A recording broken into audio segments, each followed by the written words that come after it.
pada negeri ini adalah kiai dan ulama, utamanya adalah kiai dan ulama Nahdlatul Ulama. Tidak ada satupun habaib yang berjasa pada negeri ini. Bahkan kalau melihat sejarah, para habaib atau klan habaib itu lebih cenderung bekerja sama dengan Belanda untuk menghancurkan Indonesia. Maka untuk masyarakat NU, untuk warga Nahdliyin, kembali kepada kiai dan ulamanya, karena kiai dan ulama kita yang berjasa pada negeri ini. Terima kasih. Wassalamualaikum warahmatullahi wabarakatuh.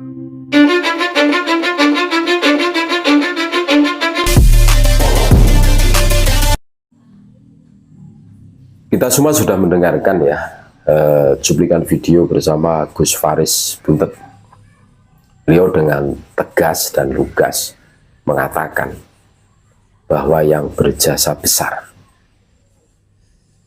dari segi bidang apapun itu adalah pribumi Nusantara, kiai-kiai Nusantara. Tidak ada satupun kabib. Cobalah kita objektif. Yang mengajari kita dengan sabar, tekun, telaten, AIU, babi bu siapa? Ya kiai-kiai kampung, kiai-kiai surau, kiai-kiai musola, kiai masjid yang ada di sekitaran kita, yang tidak meminta bayaran, dengan sukarela, dengan ikhlas, dengan sabar, dengan telaten, sampai kita bisa baca kitab kuning, tahu gramatika Arab.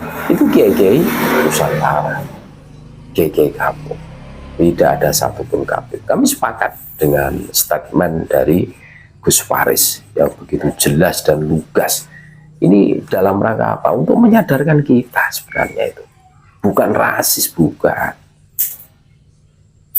Jadi kenapa hari ini kiai-kiai pribumi, terus pribumi Nusantara bangkit, terus tergabung di perjuangan Wali Songo Indonesia Laskar Sabilillah? Karena sudah muak melihat perilakunya para kabib. Sedikit-sedikit yang berjasa besar mereka. Semuanya diarahkan menuju mereka. Kalau 1-2 kali oke, bisa menerima, bisa menahan diri. Tapi kalau terus-terusan semuanya diklaim dihak ciptakan oleh mereka, ya kami marah. Kami akan bangkit. Karena apa? Ini jelas double-nya itu. Lah sesudah anak-anak pribumi ini pintar-pintar ya, terus diadopsi oleh mereka, dibina oleh mereka, terus diakuisi sebagai muridnya, iya kan? Padahal antara kabib dan muridnya itu lebih pintar muridnya. Cuma muridnya itu didoktrin dulu. Oh, kalau ente berani sama aneh, ente bisa kualat, kepala ente bisa di bawah, kan gitu kan? Ente akan aneh laporkan ke Cid Aneh, Datuk Aneh, Nabi Muhammad SAW agar ente tidak diberi syafaat. Oh, takut semua, terus tidak berani. Ya seperti itu. Makanya kabib itu kenapa sukses? Karena mereka selalu bikin doktrin. Para kabib ini sangat pintar memanfaatkan situasi dan kondisi. Coba kita tengok, kabib itu dawirnya itu ya orang-orang tertentu. Contoh, kabib tidak akan berani dawir ke pondok-pondok pesantren yang skalanya itu besar, seperti Lirboyo, Kloso, itu tidak akan berani itu. Pondok-pondok besar tidak akan berani. Tidak akan berani. Kabib itu sasarannya orang-orang lemah, kiai-kiai kampung, kiai masjid, kiai musola yang ada di kanan kiri kita, yang isinya kalau pagi ke sawah, sore ngajari ngaji sampai malam. Orang-orang yang di situ itu, ya mohon maaf, yang isinya itu cinta damai banget gitu. Itu pasti dimanfaatkan, didoktrin sedemikian rupa sehingga dijadikan boneka untuk dikeruk kekayaannya agar mereka menjadi jongosnya untuk memenuhi hasrat kebutuhannya. Nah, iya, kita berbicara objektif, realistis. Ya kayak kabib itu, mau khol minta kambing kepada jamaahnya, menyebutkan lagi harus menyediakan kambing 10 umpamanya. kalau tidak ente akan kualat. Takut semua. Terus istrinya Habib itu hamil. Ini Habib butuh kambing, ini istri aneh hamil untuk ngupati atau mitoni. Wah, disuruh menyediakan, yang menghamili dia sendiri kok.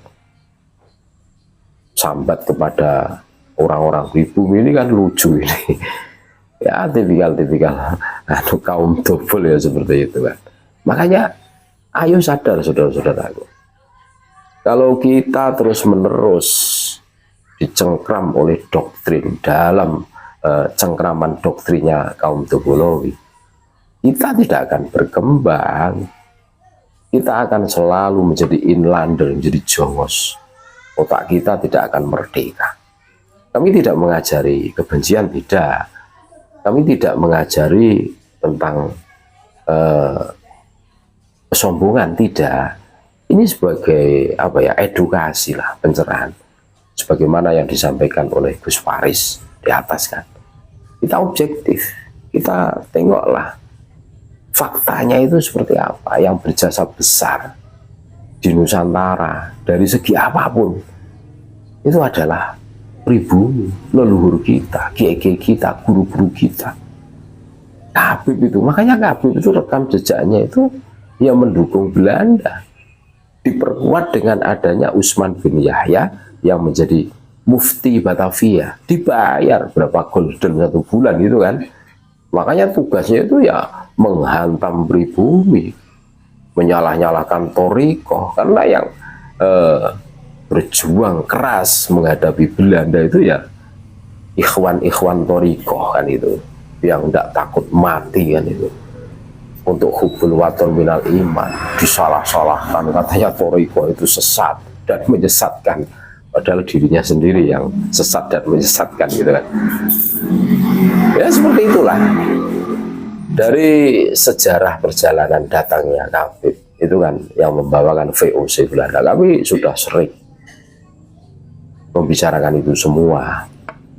Pasca Perang Diponegoro 1825-1830, hiroh semangat pribumi untuk merdeka itu sudah membatu. Sampai Perang Diponegoro selesai, Belanda itu kesulitan untuk mencari pekerja yang mau bekerja sama dengan mereka. Pribumi nggak mau. Akhirnya Exodus mendatangkan orang-orang Yaman yang lagi kelaparan dibawa ke sini, yang isinya negara mereka, bukan menghina. Ini kita berbicara fakta, yang tandus gersang isinya pasir dan batu, mereka Exodus dibawa. Terus di sini disetting, didesain, karena hidungnya mancung, disuruh ngaku sebagai cucu Nabi. Karena kelemahan orang Jawa itu, khususnya orang Islam Muslim ya, itu kalau disuguhi orang yang hidungnya mancung, bisa ngomong aneh, ente, tafadul, itu sudah percaya, sudah munduk-munduk, sudah takut. Akhirnya sampai detik ini, sehingga polemik nasab ini bergulir, sehingga banyak saudara-saudara kami yang tercerahkan, tersadarkan. Jadi itulah saudara-saudaraku, tegas dan lugas apa yang disampaikan oleh Gus Faris Buntet, bahwa yang berjasa besar itu bukan Habib, akan tetapi kiai-kiai kita, guru-guru kita, ulama-ulama Nusantara yang betul-betul ikhlas, legowo mengajari kita semua dari tidak tahu menjadi tahu. Dan kita harus kembali ke pangkuan para kiai-kiai, ulama-ulama Nusantara, dan insya Allah ini lebih menyelamatkan kita semua. Terima kasih, tetap NKRI harga mati Nusantara milik kita.